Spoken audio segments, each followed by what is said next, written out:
what inflation is and why it happens. Imagine the government runs its own grocery store called Government Mart.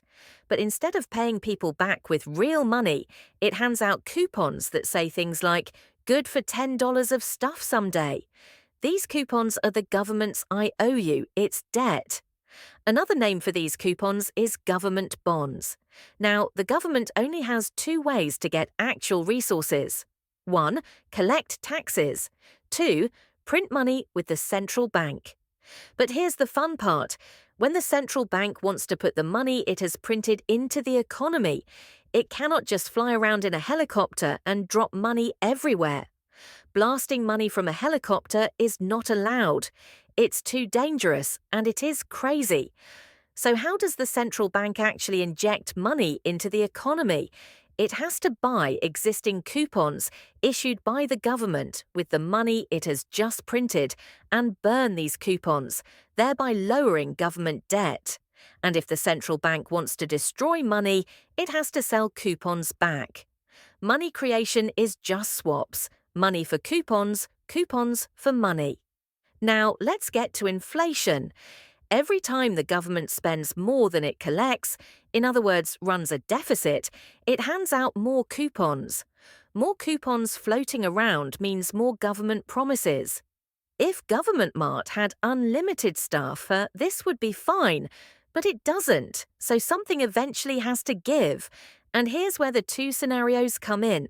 Scenario 1, the central bank is the strict parent. When the government hands out extra coupons, the central bank steps up like, whoa there, if these coupons start losing value, I will raise interest rates faster than your grandma raises her eyebrows.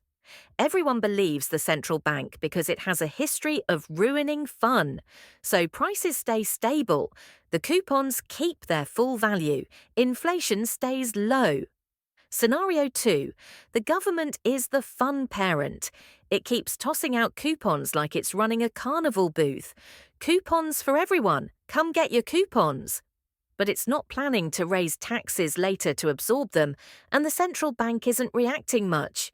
Maybe the central bank is half asleep or binge-watching YouTube.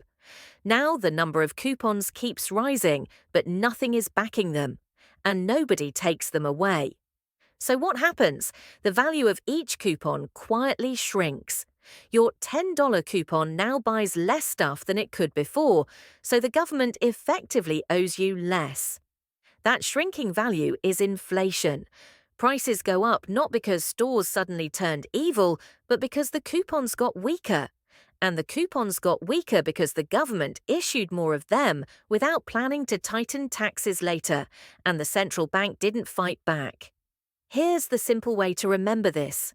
Inflation is what happens when the government hands out more coupons than it's willing to back, and the central bank doesn't stop it.